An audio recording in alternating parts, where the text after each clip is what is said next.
Welcome back to my channel. இப்போ கல்லூரி சாலை தலைப்புல அடுத்ததான் நான் பேச இருக்கிறது மறு வீடு. என்ன சார் ஏதோ மறு வீடுன்னு சொல்லி ஏதோ கல்யாண சம்பந்தம் மாதிரி பேசுறீங்களா? மறு வீடுனா ஒவ்வொரு ஸ்டூடெண்ட்ஸோட கனவு என்ன இருக்கும்னா ஹாஸ்டல் லைஃப் எப்படி இருக்கும்னு. அதுல நிறைய கேட்டகரிஸ் இருக்கு. இப்ப எல்லாரும் என்ன நினைக்கிறாங்க, இப்ப எந்த ஸ்டூடெண்ட் அண்ட் கிட்ட நம்ம கேட்டா, சார் நான் கோயம்புத்தூர் போறேன், சென்னை போறேன், எந்த காலேஜ்லாம் இல்ல சார், நான் கோயம்புத்தூர்ல போய் படிக்கணும், சென்னையில போய் படிக்கணும், இந்த மாதிரிதான் எல்லாத்தோட தாட் இருக்கு. கோயம்புத்தூர்ல எந்த காலேஜ்லாம் நம்ம எல்லாருமே என்ன சொல்றோம்னா, ஒரு நல்ல இன்ஸ்டிடியூஷனை சூஸ் பண்ணுங்க, பிரான்ச்சா காலேஜா எப்படி சூஸ் பண்ணுங்கன்னு எல்லாருமே நம்ம சொல்லிட்டு இருக்கும் போது, ஸ்டூடெண்ட்ஸ் பாயிண்ட் ஆஃப் வியூல என்ன இருக்குன்னா, முதல்ல ஊரை டிசைட் பண்றாங்க. சார் நான் சென்னையில போய் படிக்க போறேன், கோயம்புத்தூர்ல போய் படிக்க போறேன். அதே மாதிரி ஸ்டூடெண்ட்ஸ் மட்டும் கிடையாது, அவங்க பேரண்ட்ஸ் போன் பண்ணி, சார் என் பையன் சென்னையில படிக்கணும்னு நினைக்கிறான், கோயம்புத்தூர்ல படிக்கணும்னு நினைக்கிறான்னு முதல்ல ஊர் பேர் தான் சொல்றாங்க. அதுக்கப்புறம் தான் அவங்க என்ன நினைக்கிறாங்க, காலேஜ் அதுக்கு அப்புறம் தான் தேடுறாங்க. ஒரு உண்மையான இன்ஸ்டிடியூஷன், ஒரு ஹாஸ்டல் நம்ம போறோம், இல்ல ஒரு காலேஜ் சூஸ் பண்றோம்னா, நம்மளுடைய மார்க்குக்கு ஏத்த மாதிரி எந்த காலேஜ் நல்லா இருக்கும், எந்த காலேஜ்ல படிச்சா இன்ஃப்ராஸ்ட்ரக்சர் நல்லா இருக்கும், இதெல்லாம் இப்படிதான் டிசைட் பண்ணணும்.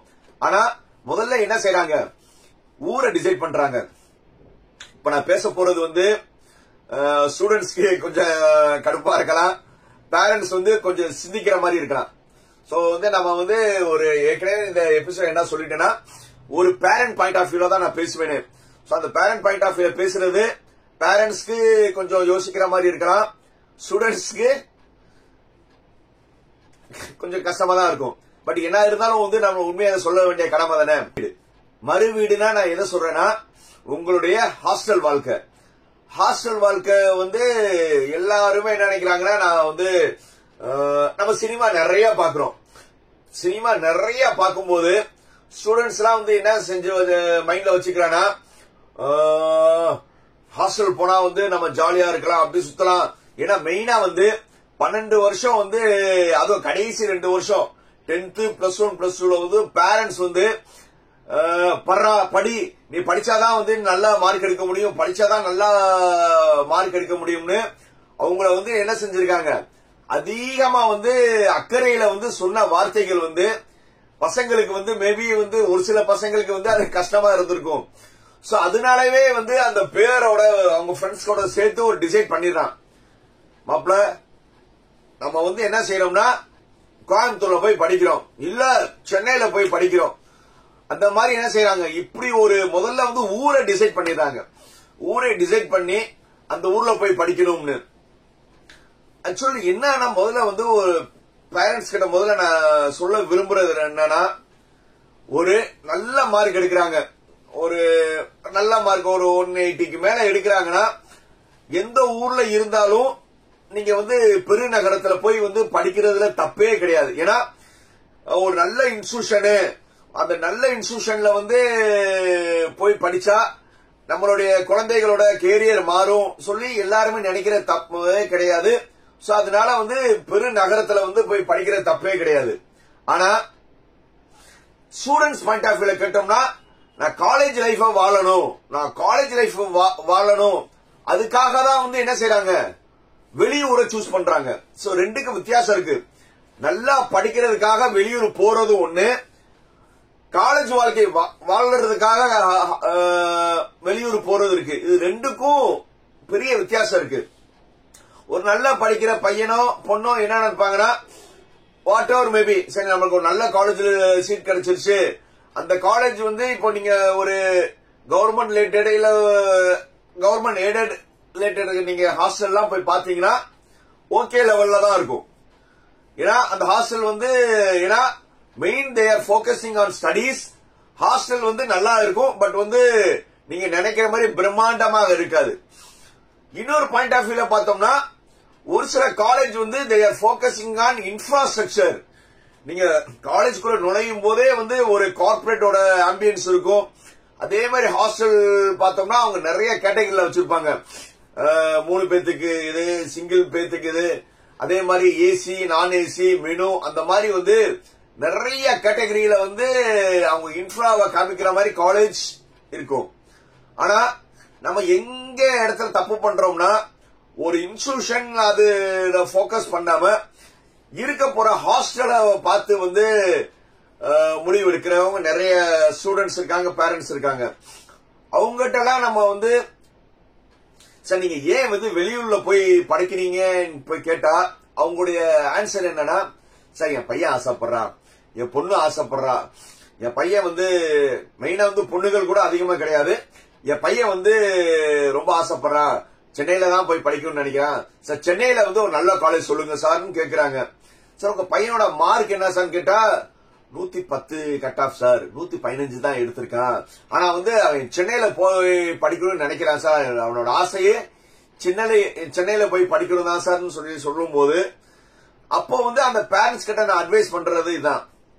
சார் 110 115 மார்க் எடுத்து நீங்க ஒரு பெரிய இன்ஸ்டிடியூஷன்ல நீங்க போகணும்னு நினைக்கும் போது எதுக்கு வந்து உங்க உள்ளூர்லயே நீங்க இருக்கலாம், நீங்க ஏன் வந்து நீங்க வெளியூர்ல போய் ப்ரிஃபர் பண்ணீங்க கேட்கும் போது அவங்க பேரண்ட்ஸ் வந்து அவ்வளவு அன்எஜுகேட்டட் இல்லாம, இல்ல சார் அங்க போனா வந்து அவன் நாளும் கத்துக்குருவான் சார், எல்லா விஷயமே கத்துக்குருவான், என்னது எல்லா விஷயம் கத்துக்குருவானா சார், அதனாலதான் வந்து இந்த மாதிரி சென்னை காலேஜ் வந்து நாங்க தேடுறோம்னா, இதுக்கு நல்லா புரிஞ்சுக்கோங்க.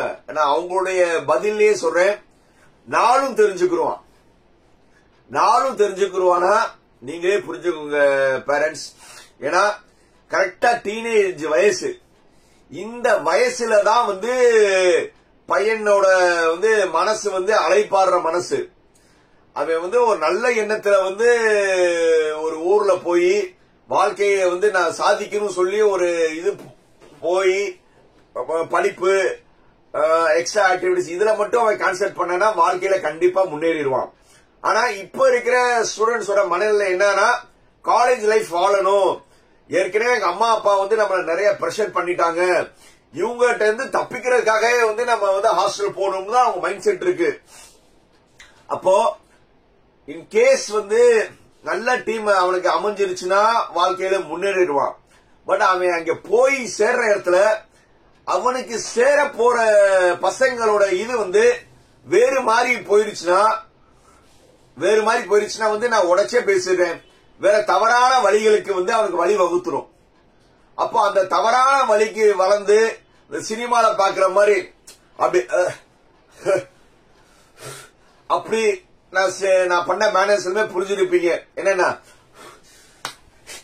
அப்படி ஒரு பழக்கத்துக்கு அவன் அடிமை ஆயிட்டானா அவனோட வாழ்க்கையே வந்து என்ன ஆயிரும், மாறிடும்.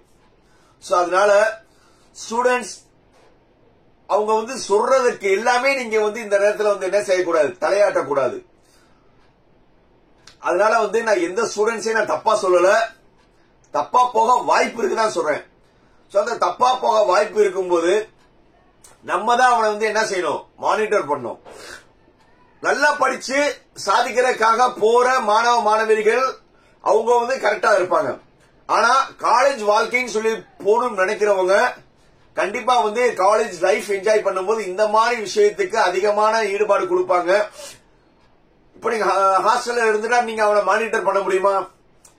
எப்படி இருந்தாலும் வந்து நீங்க என்ன சொல்லுவீங்க, மாசத்துக்கு ஒரு தடவை வாடான்னு சொல்லுவீங்க. அவன் மாசத்துக்கு ஒரு தடவை வர மாட்டான், செமஸ்டருக்கு ஒரு தடவை வருவான், இல்லாட்டினா வந்து வருஷத்துக்கு ஒரு தடவை வருவான். ஏன்னா அவன் வந்து அந்த லைஃப் வந்து அடாப்ட் ஆயிருவான். சோ அதனால என்னதான் வந்து உங்க பையன் மேல நம்பிக்கை வந்தாலும் இந்த டீனேஜ் வயசுல நம்மளுடைய கண்காணிப்பு கண்டிப்பா இருக்கணும். அதுவும் ஹாஸ்டல் சேரும் போது முதல்ல வந்து பையன் என்ன நினைப்பானா, அம்மா அப்பா சொன்ன மாதிரி வந்து காலேஜ் ஹாஸ்டல்ல சேருவான். காலேஜ் ஹாஸ்டல் சேர்ந்த பிறகு அதுக்கப்புறம் வந்து ஒரு 6 மாசத்துக்கு அப்புறம் பேரண்ட்ஸ் சொல்ல ஆரம்பிப்பான், அம்மா ஹாஸ்டல் சரியே இல்லம்மா, சாப்பாடே சரியில்லம்மா. வீட்டுக்கு வந்து என்ன தெரியுமா சொல்லுவான், அம்மா இந்த சாப்பாடுக்கு தான் நான் ஏங்கிட்டு இருந்தேன், காலேஜ்ல சாப்பாடே சரியில்லம்மா சொல்லி ஒரு ஆர்டிபிஷியல் ஒரு டிராமா போடுவாங்க. பார்த்தவனே வந்து அம்மாக்கு வந்து மகனே இப்படி வந்துட்டு காணேன்னு சொல்லி அம்மா ஃபீல் பண்ணி அப்பா கிட்ட என்ன சொல்லுவாங்க, பையனுக்கு ஹாஸ்டல் சாப்பாடு ஒத்துக்கலையா, அதனால வந்து அவனோட ஃப்ரெண்ட்ஸோட சேர்ந்து வந்து காலேஜுக்கு பக்கத்துல, என்னது காலேஜுக்கு ஒட்டியே வந்து ரூம் பாக்குறானா. சோ வெளியில ஹோட்டல்லாம் சாப்பிட்டு நல்ல சாப்பாடு சாப்பிட்டுக்குறோம்ல, பையன் பாருங்க இப்படி வந்துட்டானே சொல்லி அடி வந்து சென்டிமெண்டா யார்ட்ட வைப்பாங்க, பேரண்ட்ஸ்ல வைப்பாங்க. அதுவும் வந்து வரும்போதே வந்து ரொம்ப இப்படியேதான் ஃபீல் பண்ணுவான். இத பார்த்துட்டு பேரண்ட்ஸ் வந்து 1 இயர் முடிஞ்சவன, சரிடா நல்லதுக்கு வந்து நீ வீட்டுக்கு பக்கத்திலேயே வந்து காலேஜுக்கு பக்கத்திலேயே வந்து ரூம் எடுத்துக்கோ, ஏன்னா நீ நல்லா இருந்தா தானே நீ நல்லா படிக்க முடியும்னு ஃபர்ஸ்ட் அவங்க என்ன செய்வாங்கன்னா காலேஜ் ஹாஸ்டல்ல இருந்து வெளியில வருவாங்க. அதுக்கப்புறம் வண்டி, அப்புறம் வந்து லேசா அடி போடுவாங்க.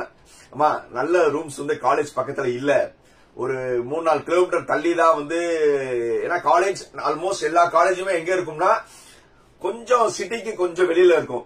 அதனால வந்து இங்க சிட்டிக்குள்ள ரூம் பார்த்துட்டு, அம்மா காலேஜ் நல்ல சாப்பாடுலாம் வந்து காலேஜ் பக்கத்துல இல்லாம, அதனால ஒரு 3 கிலோமீட்டர் 4 கிலோமீட்டர்ல வந்து நான் வீடு பார்த்திருக்கேன், வந்து பாருமா நல்ல வீடுன்னு. அதுக்கு டெய்லி நம்ம எந்திரிச்சு போயிட்டு வர்றதுக்கு லேட் ஆகுதுமா. அடுத்தது என்ன செய்வாங்கன்னா வண்டிக்கு அடி போடுவாங்க. நானும் என் ஃப்ரெண்ட்ஸும் சேர்ந்தே அதுல வண்டிக்கு வந்துக்கிறோம்னு. 2வது வண்டி, முதல்ல தனியா வந்து ஹாஸ்டல் வந்துட்டாங்க, அடுத்தது என்ன அடி போட்டாங்க வண்டி. இந்த 2மே அவங்களுக்கு வந்துருச்சுன்னா அவங்க வாழ்க்கை என்னது என்ஜாய் தான். ஏன்னா கேட்பார் யாரு, காலேஜ்ல இருந்தா காலேஜ் வார்டன் இருக்காங்க, பேர் இருக்காங்க, அந்த மாதிரி எந்த ஒரு சேட்டைகள் பண்ண முடியாது. ஆனா வெளியில ரூம் எடுத்து தங்கிட்டாங்கன்னா எனக்கு ராஜா நான் தான். சோ அதனால வந்து அவன் என்ன செய்வான், இந்த இடத்துலதான் வந்து என்ன ஆவான், தடம் புலர ஆரம்பிப்பான். எல்லா சேர்க்கைகளும் வந்து என்னது மாற ஆரம்பிக்கும். அப்படியே வந்து நல்லா படிச்சுட்டு இருந்தவன் கொஞ்சம் கொஞ்சமா வந்து அவனுடைய கான்சென்ட்ரேஷன் வந்து படிப்புல இருந்து வேற இதை நோக்கி போயிட்டு இருக்கும். புரியுதா? ஆனா வந்து வீட்டுக்கு வரும்போது மட்டும் என்னது, அதுலயும் வந்து நிறைய சொல்லுவான்,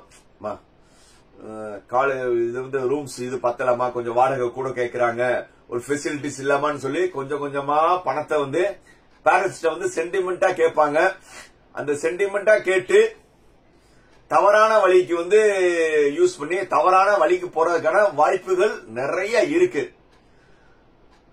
சோ வந்து நான் எல்லா ஸ்டூடெண்ட்ஸ் நான் இப்படி சொல்லல, இப்படியும் ஸ்டூடெண்ட்ஸ் இருக்காங்கன்னு நான் சொல்றேன். புரியுதா? மறுபடியும் நான் கரெக்டா சொல்றேன், எல்லா ஸ்டூடெண்ட்ஸை பத்தி நான் பேசல, இப்படியும் ஸ்டூடெண்ட்ஸ் இருக்காங்க.